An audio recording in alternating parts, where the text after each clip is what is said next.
लोक प्रशासन द्वितीय वर्ष के विद्यार्थियों का स्वागत। आज का शीर्षक है योजना आयोग, जिसे वर्तमान में नीति आयोग के नाम से जाना जाता है।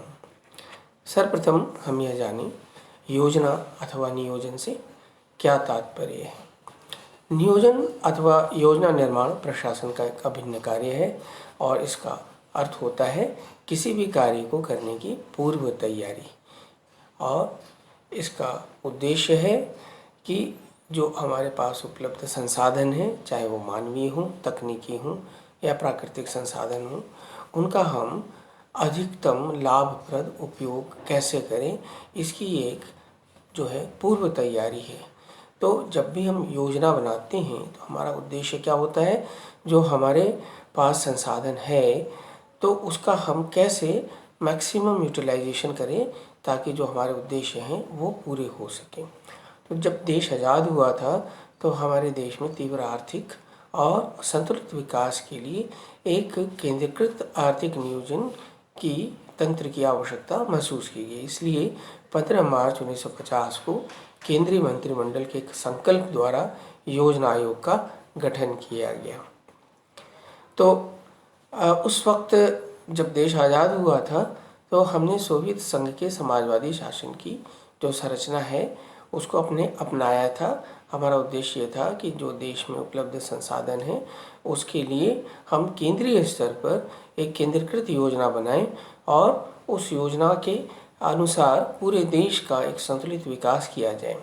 जैसा आप जानते हैं, जब देश आज़ाद हुआ था तो हम देश में हमारे न तो तकनीकी और न ही औद्योगिक विकास हुआ था और जो भी अवस्था थी वह देश के जनसंख्या की ज़रूरतों को पूरा करने के लिए उपयुक्त नहीं थी।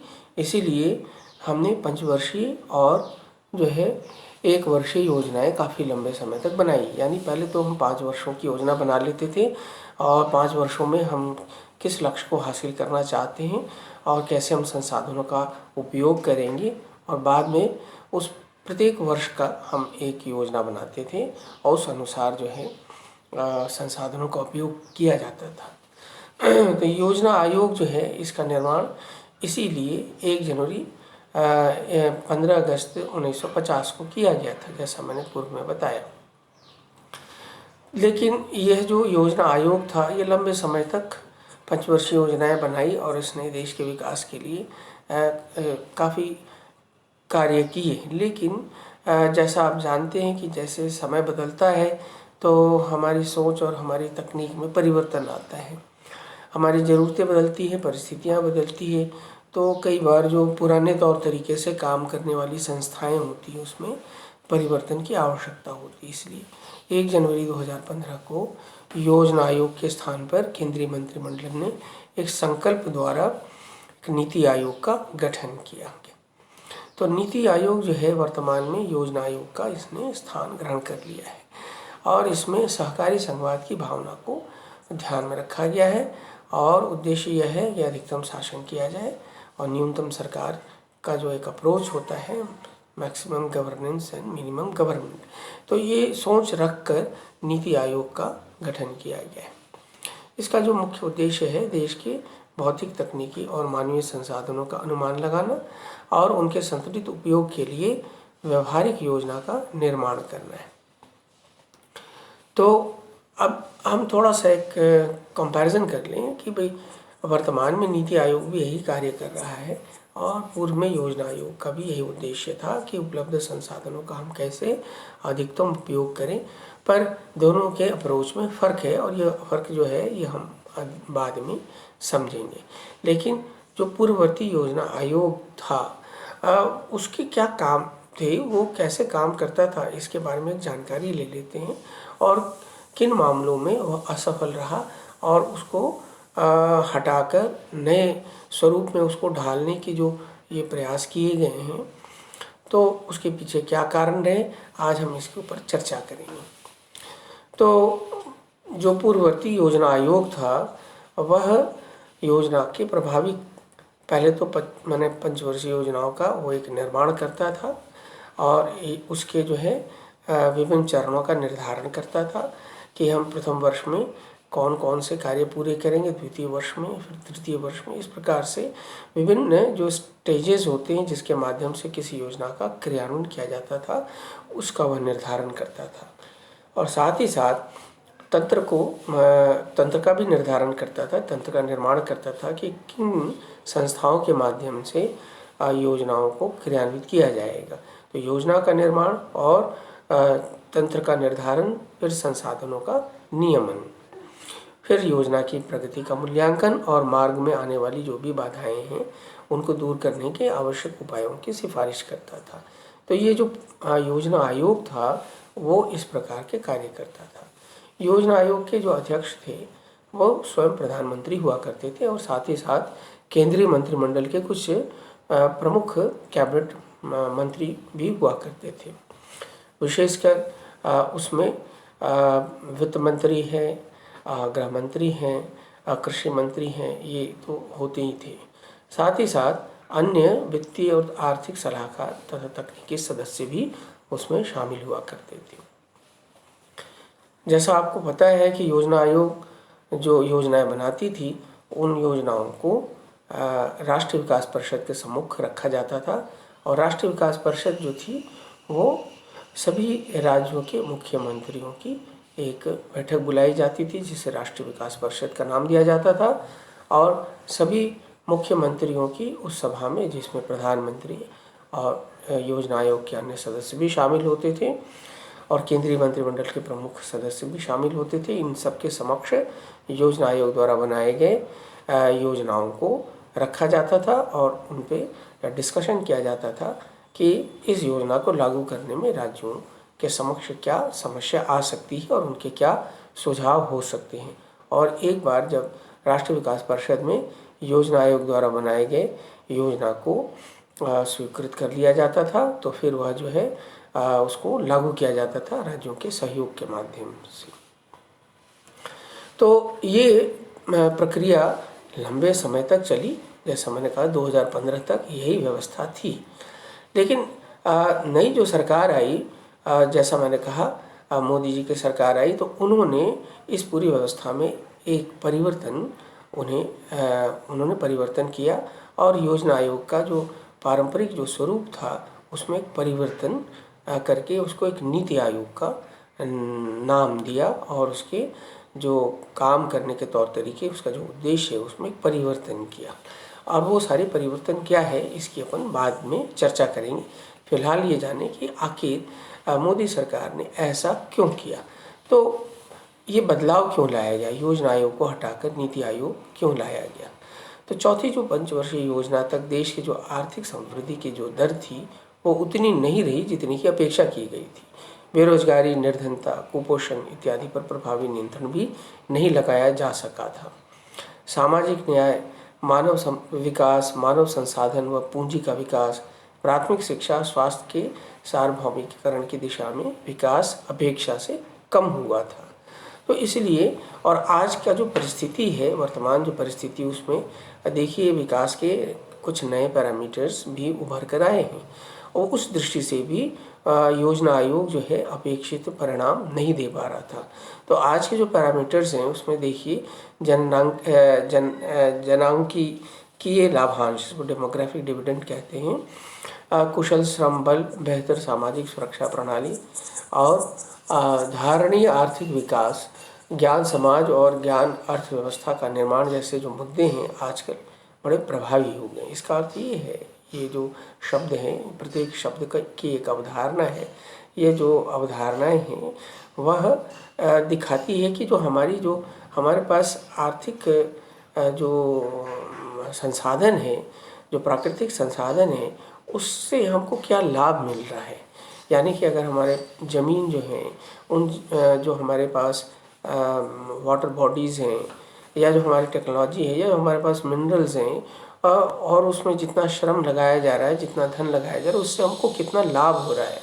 क्या हम अपने श्रम बल का सही तरीके से इस्तेमाल कर पा रहे हैं, क्या हमारी सामाजिक सुरक्षा जो प्रणाली है वो बेहतर हो पा रही है, हमारा जो विकास की जो अवधारणा है वो हासिल हो पा रही है नहीं, क्या ज्ञान की अर्थव्यवस्था का निर्माण हुआ है नहीं। ये सारी जो बातें हैं वो उस संदर्भ में भी देखी गई कि क्या योजना आयोग हमारे इन उद्देश्यों को, हमारे इन अपेक्षाओं को पूरा कर पा रहा है नहीं। तो ये पाया गया कि जो तत्कालीन योजना आयोग था और उसके कार्य करने की जो शैली थी वो बड़ी नौकरशाही शैली पर आधारित थी। वह भी जैसे दूसरे विभाग होते हैं सरकार के, उसी प्रकार के एक विभागीय संरचना और कार्यप्रणाली उसने कह सकते हैं इख्तियार कर लिया था। और काम करने के जो तौर तरीके थे उसमें नवीनता, या हम कह सकते हैं कि एक लोचशीलता का अभाव था।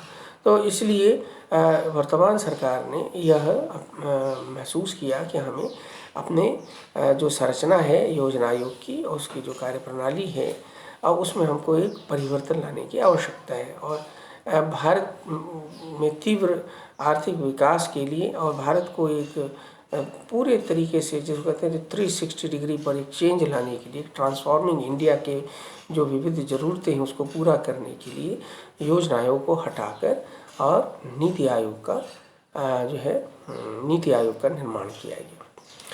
तो जैसा मैंने अभी बताया था, योजना आयोग अप्रासंगिक होने के कई कारण रहे और उसको संक्षेप में यहाँ देखें कि जैसे 65 वर्षों से ये जो योजना आयोग जो चल रहा था वह जो है कमांड अर्थव्यवस्था में तो सही था, यानी कि जब हम केंद्रीकृत स्तर पर योजना बनाकर और उसको पूरे देश में लागू करना चाहते हैं केंद्रीय जो है नियंत्रण और निर्देशों के माध्यम से, तब तक तो वो ठीक था। लेकिन जब हम प्रत्येक राज्य से ये अपेक्षा करते हैं कि वह जो है वह भी त्वरित विकास के लिए योजनाएं बनाए और लागू करे, तो कहीं ना कहीं डिसेंट्रलाइजेशन की आवश्यकता होती है।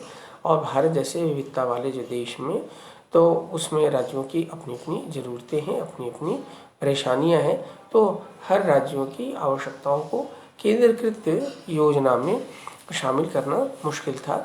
और इसीलिए यह महसूस किया गया कि आज की जिस वैश्विक जो अर्थव्यवस्था है उसमें भारत को प्रतिस्पर्धी बनाने के लिए एक प्रकार का फॉर्मेट प्लानिंग का नहीं होना चाहिए और राज्यों के सबके अपनी अपनी ज़रूरतों के अनुसार से प्लानिंग की जानी चाहिए। यानी कुल मिलाकर जो इतने वर्षों से योजना आयोग के माध्यम से जो हम केंद्रीकृत योजना के माध्यम से देश के विकास की अवधारणा को लेकर चल रहे थे, तो उसको बदल कर हमने एक डिसेंट्रलाइज प्लानिंग की कोशिश की। और इसी संदर्भ में हमने जो है राष्ट्रीय भारत परिवर्तन संस्थान, यानी इसको कहते हैं नेशनल इंडिया ट्रांसफॉर्मिंग इंस्टीट्यूशन, जिसको NITI कहा जाता है। तो NITI ये अंग्रेजी में एब्रिविएशन है, तो हिंदी में इसको नीति आयोग का नाम दिया गया। तो ये जो नीति आयोग है यह पूर्ववर्ती योजना आयोग का नया रूप और नया नाम है।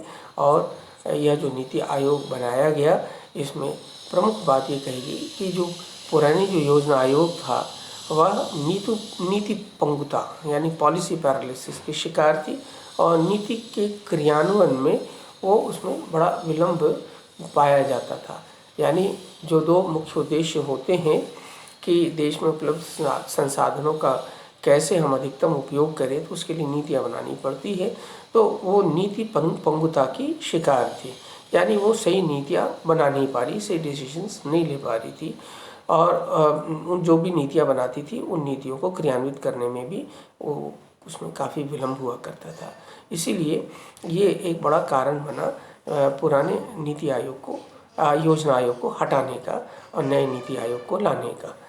तो यानी कि नए नीति आयोग से जो है अपेक्षाएं हैं वो ये है कि तेज़ गति से पॉलिसी डिसीजन कर पाएगी और नीतियों को बेहतर तरीके से क्रियान्वित कर पाएगी। जो पूर्ववर्ती योजना आयोग था वह मुख्यतः एक परामर्शकारी संस्था के रूप में गठित की गई थी और उसका काम देश के संसाधनों को बेहतर ढंग से आकलन करती हुई योजना का निर्माण करना था। और ये एक बड़ी महत्वपूर्ण संस्था बन गई थी। अगर हम देखें तो केंद्रीकृत योजना का निर्माण न केवल योजना आयोग के माध्यम से किया जा रहा था, बल्कि राज्यों को जो योजनाएं दी जाती थी लागू करने के लिए, उसके साथ साथ वित्तीय अनुदान भी योजना आयोग के माध्यम से दिए जा रहे थे। तो ये वित्तीय अनुदान देने वाली उसकी सिफारिश करने वाली भी प्रमुख संस्था थी। तो दो बातें थी। पहला, योजना आयोग जो है न केवल देश के विकास के लिए केंद्रीय स्तर पर योजना का निर्माण कर रही थी, बल्कि साथ ही साथ किस राज्य को क्या हिस्सा मिलेगा योजना का, इसका भी निर्धारण करती थी। और फिर जो हिस्सा मिलेगा योजना का, यानी कि किसी राज्य के विकास के लिए क्या जरूरी है, इसका निर्धारण केंद्रीय स्तर पर किया जा रहा था। और फिर उसको जो हिस्सा दिया जा रहा था कि भाई ये जो है योजनाएं कार्यक्रम आपको दिए जा रहे हैं आपकी ज़रूरतों के हिसाब से, तो उसके लिए आवश्यक धन भी उपलब्ध कराया जाता था। तो अब आप खुद ही सोचिए कि केंद्रीय स्तर पर अगर किसी दूसरे राजनीतिक दल की सरकार हो, तो वह ऐसे राज्यों में जहां विपक्षी दल की सरकार है, उसके बारे में वह निश्चित रूप में कहीं ना कहीं भेदभाव वो रख सकती थी। और यही बहुत बड़ा आरोप लगाया गया था योजना आयोग पर कि योजना आयोग जो है वह राज्य की आवश्यकताओं के अनुसार जो है योजनाएं नहीं बनाता, और साथ ही साथ वित्त के आवंटन में जो है वो पक्षपात करता है।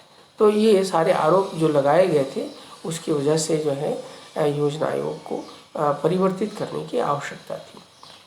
तो जब तक ये गठबंधन की सरकार चलती रही, क्षेत्रीय पार्टियां केंद्रीय स्तर पर जो सरकार में भागीदार बनती रही, तब तक तो ये जो है बार्गेनिंग वाला मामला चलता रहा कि हर राज्य अपने अपने हितों के लिए केंद्रीय स्तर पर वो दबाव डालता था कि हमें अधिक से अधिक योजना प्राप्त हो और अधिक से अधिक जो है वित्तीय जो है अनुदान मिले।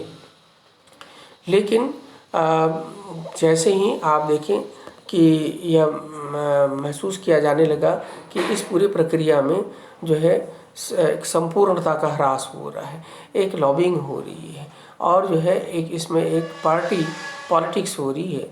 तो ये जो पॉलिटिक्स है, इसको कैसे दूर किया जाए एक निष्पक्ष तरीके से कि प्रत्येक राज्य की आवश्यकताएं क्या हो, ये राज्य स्वयं प्रस्तुत करे, और फिर जो है उसको उनकी आवश्यकताओं का आकलन करते हुए और जो है उनको धन आवंटित किया जाए, यानी कि प्लानिंग फ्रॉम बिलो हो, यानी निचले स्तर से जो है योजनाओं का निर्माण किया जाए, केंद्रीय स्तर पर नहीं। और फिर उन योजनाओं का केंद्रीय स्तर पर जो आकलन करते हुए, उनका मूल्यांकन करते हुए, और जिसको कह सकते हैं कि उनको ना ओके करते हुए, सही करते हुए कि भाई आपकी जो योजनाएं हैं उससे हम सहमत हैं, तो सभी राज्यों की योजनाएं इस प्रकार से वो अपने अपने स्तर पर बनाएं, और फिर जो है नीति आयोग जो है उनका इंटीग्रेट करे, उनको राष्ट्रीय परिप्रेक्ष्य में उन सबको एकीकृत करे, और फिर जो है धन का आवंटन किया जाए।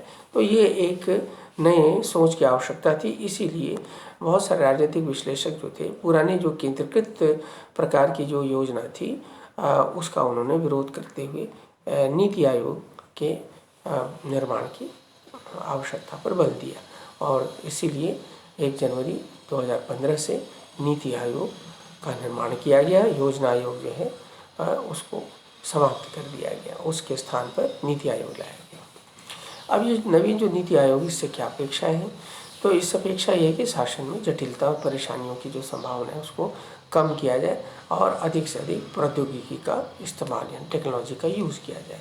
आधुनिक प्रौद्योगिकी के इस्तेमाल से संपूर्ण और सुरक्षित आवास सुविधा के लिए अवसर के रूप में शहरीकरण का इस्तेमाल किया जाए। तो ये जो है नवी नीति आयोग के कुछ आप कह सकते हैं कि ब्रॉडर ऑब्जेक्टिव्स भी हैं कि हम किस तरीके से अधिक से अधिक नए टेक्नोलॉजी का इस्तेमाल करके और जो है हम शहरीकरण की प्रक्रिया को बढ़ावा दें, और प्रवासी भारतीय समुदाय की जो भौगोलिक, आर्थिक और भौगोलिक राजनीतिक ताकत को भी शामिल किया जाए। दूसरे देशों में जो हमारे भारतीय रहते हैं, उनकी जो आर्थिक और तकनीकी जो सक्षमता है उसको हम कैसे अपने देश की विकास में उसका उपयोग कर सकें, यह भी अपेक्षा की जाती है नीति आयोग से कि वह ऐसा करें। उद्यमशीलता, वैज्ञानिक और बौद्धिक मानव पूंजी के भारत के भंडार को कैसे लाभ उठाया जाए, इसके बारे में ये सोच है ना नीति आयोग से अपेक्षा की जाती है कि वह जो है कैसे लोगों में जो उद्यमशीलता है, जो हमने वैज्ञानिक प्रगति की है, और जो हमारा इंटेलेक्चुअल ह्यूमन रिसोर्स है उसका कैसे हम इस्तेमाल करें। तो अपेक्षाएं वही है कि वर्तमान परिस्थितियों में, बदली हुई परिस्थितियों में हमारे पास जो उपलब्ध बौद्धिक, मानवीय, तकनीकी भौतिक संसाधन है, इनका हम कैसे बेहतर तरीके से भारत के चहुमुखी विकास में प्रयोग कर सकें, कैसे हम विकास के आर्थिक विकास की इस प्रक्रिया को और तेजी प्रदान कर सके, इसके लिए नीति आयोग से अपेक्षा की जाती है कि वह जो है लोकतांत्रिक तरीके से इस विकास की प्रक्रिया का अंजाम कैसे दे, और इसके लिए वह जो है एक पॉलिसी ड्राफ्ट तैयार करें। तो ये अपेक्षाएं हैं कि आर्थिक रूप से जीवंत जो है मध्यवर्ग की भागीदारी को कैसे शामिल किया जा सके इस विकास की प्रक्रिया में। भारत समान विचार वाले वैश्विक मुद्दों, खासकर जिन क्षेत्रों पर अपेक्षाकृत कम ध्यान दिया गया, इस पर बहसों और विचार विमर्शों में सक्रिय भूमिका अदा करें।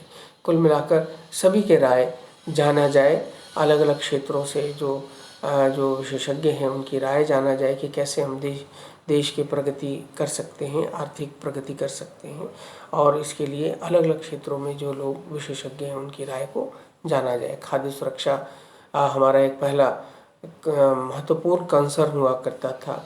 अब खाद्य सुरक्षा से आगे बढ़ें और हम कृषि उत्पादन से कैसे हम वो किसानों की और अधिक जो उसकी आय बढ़ाई जाए, कैसे हम यूँ समझ लीजिए कि केवल खेती ही नहीं, खेती को किस तरीके से जो उत्पादन है उस उत्पादन को कैसे हम प्रोसेस करके और उसके जो वेरियस प्रोडक्ट्स हैं उससे कैसे हम किसानों के आय को अधिक बढ़ाएं, इस पर विचार करे नीति आयोग। तो कुल मिलाकर टेक्नोलॉजी का यूज़ करें, केवल रिसोर्सेज का मैक्सिमम यूटिलाइजेशन नहीं, जो हमारे पास अवेलेबल टेक्नोलॉजी है उससे हम कैसे जो है वैल्यू एडिशन कर सकते हैं, मूल्य संवर्धन कर सकते हैं वस्तु और सेवाओं का, इस पर इसको विचार करना है।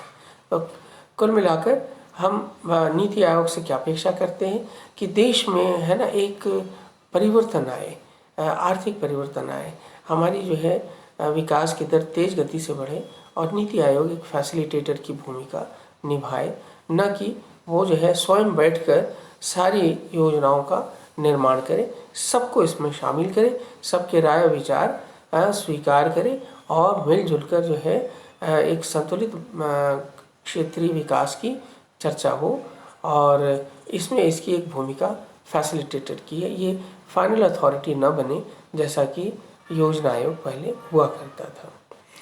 अब ये जो नीति आयोग की जो प्रशासनिक संरचना क्या है उसको ध्यान से देखिए।